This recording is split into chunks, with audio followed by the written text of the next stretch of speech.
Astronomers tracked an interstellar object called 3I Atlas as it passed through our solar system, and the data proves this cannot be a normal comet. The object fired jets straight at the Sun while spinning every 16 hours, yet those jets stayed locked in place instead of smearing across space like they should. Its chemical makeup shows industrial-grade nickel with almost no water. And when it accelerated near the Sun, the body stayed intact instead of breaking apart like ice. But can a frozen comet really produce steady jets that ignore physics and solar wind? And what happens if 3I Atlas is actually technology designed to look like a comet? The impossible path that looked planned. 3I Atlas entered our solar system on a path that should make any astronomer uncomfortable. The object travels on a retrograde orbit, meaning it moves opposite to the direction planets orbit the Sun. That retrograde trajectory aligns within 5 degrees of the ecliptic plane where major planets travel. The likelihood of a random interstellar object arriving on this specific alignment sits at 0.2%. That's 2 in 1,000. Not impossible, but definitely raising eyebrows. The timing makes it worse. 3I Atlas arrived at precisely the right moment to pass within tens of millions of kilometers of Mars, Venus, and Jupiter. 2 of those planets sit in the habitable zone where liquid water can exist. Jupiter hosts moons like Europa and Ganymede with subsurface oceans that might harbor life. A random visitor would need extraordinary timing to sample multiple potentially habitable targets in one pass. Think about it this way. If you threw a rock from another star system toward our solar system without aiming, what are the chances it would arrive on the exact plane where all the interesting planets live, at the exact time to visit 3 of them? The math says that happens 5 times out of a million tries. Those aren't good odds for randomness. The perihelion timing adds another suspicious detail. When 3I Atlas reached its closest approach to the Sun on October 29, 2025, it positioned itself exactly opposite Earth's location. From our perspective, the object disappeared behind the Sun's glare during the period when it changed velocity and direction. Astronomers lost visual contact during the most important phase of the journey. The one time something interesting happened, we couldn't see it. ESA's ExoMars Trace Gas Orbiter managed to observe 3I Atlas from Mars orbit during this hidden period. Their data showed the object changed velocity in ways that sunlight pressure and normal gas release cannot fully explain. The speed change happened precisely when Earth-based telescopes couldn't track it, as if someone knew where our blind spot would be and picked that moment to adjust course. NASA's Atlas Survey Telescope in Chile first spotted the object on July 1, 2025. Within hours, astronomers knew something was off. The object wasn't following a normal curved orbit around the Sun. It was traveling on a hyperbolic trajectory, meaning the path looks almost perfectly straight. The orbital eccentricity measured 6.139, the highest ever recorded for any solar system visitor. That extreme number means the object is moving fast enough to escape our solar system entirely without slowing down. The speed backs up that claim. 3I Atlas entered traveling at 58 km per second relative to the Sun. That's 130,000 miles per hour, nearly double the speed of Oumuamua, the first confirmed interstellar object discovered in 2017. When the object reached its closest approach on October 29, gravity had accelerated it to 153,000 miles per hour. No object born in our solar system moves that fast unless something launched it deliberately. The arrival direction adds another layer. 3I Atlas came from the direction of Sagittarius, near the Milky Way's galactic center. The path brought it close to Mars on October 3, then swung behind the Sun where Earth-based telescopes lost track during the most critical phase. Mars was 29 million kilometers away during the pass. That's close enough for detailed observations but far enough to avoid gravitational disruption that would mess up the approach to the Sun. Pre-discovery images from the Zwicky Transient Facility show the object was active as far back as May 21, 2025, when it was still Jupiter's orbit. Normal comets don't start releasing gas until they get much closer to the Sun where heat can turn surface ice into vapor. 3I Atlas began producing a visible cloud at roughly 9 astronomical units from the Sun, exactly where carbon dioxide ice starts to turn into gas. That timing is precise, almost engineered, as if the object knew exactly when to start shedding material to look like a comet. Experts who study orbital mechanics are uncomfortable with these coincidences. The path looks less like random debris drifting through space and more like someone calculated approach windows to visit multiple planets while staying hidden during course corrections.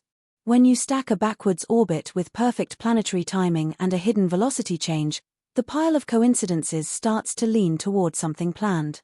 But promises are easy to make about trajectories when you haven't examined the chemical signature that separates 3I Atlas from every comet in our records. The chemical makeup that doesn't make sense. Spectroscopic analysis revealed a makeup that makes veteran astronomers nervous and materials engineers raise eyebrows. 3I Atlas shows unusually high nickel concentrations with a nickel-to-iron ratio that matches factory-made alloys rather than natural space rocks. The nickel-to-cyanide ratio sits orders of magnitude higher than any known comet, including 2I Borisov, the only other confirmed interstellar comet on record. The water problem tells an equally disturbing story. Normal comets are basically dirty snowballs where water ice makes up most of the mass and drives gas release through solar heating. 3I Atlas contains only 4% water by mass. That's not how comets work.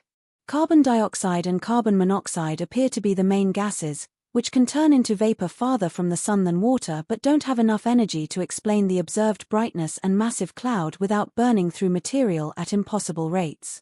To put this in perspective, imagine finding a car that runs on orange juice instead of gasoline. Sure, liquids can power engines, but orange juice doesn't have the energy density to make a car go fast or far. That's what we're seeing with 3I Atlas. The fuel mix is wrong for the performance we're observing. The nickel concentration specifically echoes industrial chemistry that engineers use to make pure nickel coatings. The process requires precise temperature and pressure conditions that don't naturally happen in comet birth regions. Labs have spent decades refining nickel carbonyl cycles for building heat shields and high-temperature engine parts. Nobody's claiming 3I Atlas is running a metal factory, but the chemical fingerprints match controlled industrial processes rather than random freezing and thawing in deep space. Polarization measurements add another troubling dimension. Light reflecting off 3I Atlas shows curves that indicate compact, smooth surfaces rather than the fluffy porous textures typical of comet nuclei. Smooth surfaces with low porosity scatter light differently and retain heat differently, which fundamentally changes how jets form and how material escapes. If the surface isn't fluffy ice mixed with dust, what is it, and why does it behave like engineered thermal protection rather than natural cryogenic slush? Near perihelion, 3I Atlas brightened faster than any known comet and showed a color bluer than the sun itself. That blue tint suggests smaller particles and different surface materials reflecting light in ways rarely seen. The brightening speed outpaced models based on standard comet chemistry and solar heating alone. Something about how this object releases material and reflects light doesn't match the comet playbook. What makes all of this truly alarming is how it connects to the next discovery. The jets don't just look wrong chemically. They behave in ways that physics says shouldn't be possible. The jets that broke every rule. Images from multiple observatories captured narrow jets pointing directly toward the sun, extending over 950,000 kilometers while staying in tight columns. 3I Atlas rotates with a period of 16.16 hours, which means any surface opening should sweep through day and night cycles like water spraying from a spinning sprinkler. That rotation should create a spiral pattern with clear pulses or beads spaced out in a predictable way. The expected pattern never showed up. Observations from November 9, 2025, by astronomers Nebling and Bunner showed tightly focused jets stretching 1 million kilometers. At the normal speed that gas moves when it evaporates from a comet at 400 meters per second, material takes about a month to cross that distance. How do jets keep their aim without getting disrupted if the core rotates every 16 hours? The math doesn't work. Let's break down why this is so strange. Imagine you're spinning around once every 16 hours while holding a garden hose that shoots water at a steady speed. The water coming out would create a spiral pattern in the air because you're rotating while the water travels outward. Now imagine that water somehow stayed in a perfectly straight line even though you're spinning. That's what 3I Atlas is doing, And it breaks the basic physics of rotating objects releasing material. The Hubble Space Telescope captured detailed images on July 21, 2025, showing 3I Atlas's teardrop-shaped cloud with remarkable clarity. The symmetry and focus of the released material doesn't look like chaotic gas escaping from a tumbling ice ball. It looks like directed flow from a nozzle designed to keep thrust pointed in one direction. Engineers who work on spacecraft engines recognize the fingerprint. Steady exhaust with minimal spreading, typical of directed mass flow rather than random venting from heating. The only explanation that fits observed data without piling on special conditions is that jets keep their direction through active control. A rotating frame or cage structure could hold nozzles in fixed positions while the core spins inside, similar to how spacecraft use gyroscopes to maintain pointing while internal parts move. That picture is simple, but it matches observations that refuse to fit passive ice models. No exotic thermal geography needed. No special shadowing required. Just active stabilization doing what active stabilization does. Experts who study rocket propulsion are uncomfortable with claims that natural gas release can produce focused thrust across million-kilometer distances while ignoring 16-hour rotation and 1,000-watt radiation pressure. The math works for directed systems with nozzles built to maintain thrust direction. The math breaks down for porous ice where vents fire in multiple directions and solar wind tears apart any forward-facing stream within the first few thousand kilometers. When you have to add 5 special conditions to make the natural explanation work, maybe it's time to test whether the simple explanation fits better. But there's one final piece of evidence that separates speculation from physics, and it happened precisely when Earth couldn't watch. The hidden burn that changed everything. Tracking data revealed speed changes that orbit prediction software couldn't ignore. 3I Atlas deviated from a pure gravity-driven path by amounts that require extra forces the sun's pull. If that push came from normal comet gas release, mass loss would need to reach at least 13% of total mass. That fraction usually tears apart fragile cores or leaves clear signs of breakup, tumbling, and debris trails spreading through space. Make sure to like and subscribe.